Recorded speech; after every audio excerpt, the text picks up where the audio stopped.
Hello, this is the Strawberry Press and I'm Paul Nash, and the camera is being operated by my Princess Devil, Alison Felstead, and I'm going to show you what's happening in the Strawberry Press workshop at the moment, which is not very much, as is often the case, but it's quite typical of what goes on here, what is not going on here at the moment. So on the right here, this will be your left, we have the Vandercook, my lovely Vandercook, which I do all my serious printing on. There's a tiny little form in there at the moment, which we used for printing the label for our last book, which was a Christmas publication, so that shows you how long ago that was.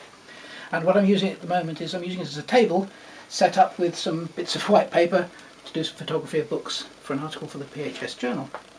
And if you'd like to pan around a bit more, you'll see some small typecases. There is a little composing room next door which does have some bigger typecases in it.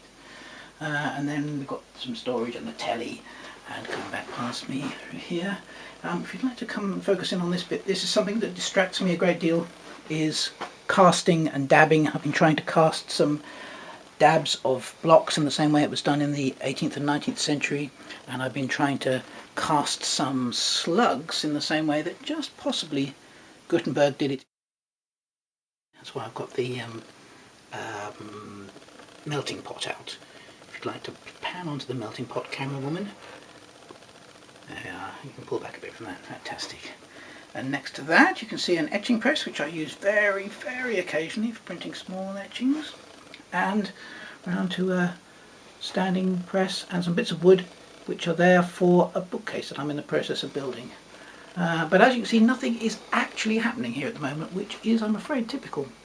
Final thing to show you, right in front of the window there's a wooden box which contains the meat of our next book, which will be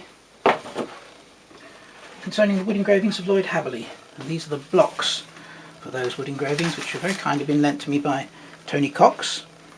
These were cut in the 20s and 30s by Lloyd Haverley, who was an amateur, or I suppose professional, but amateurish wood engraver and printer at that period.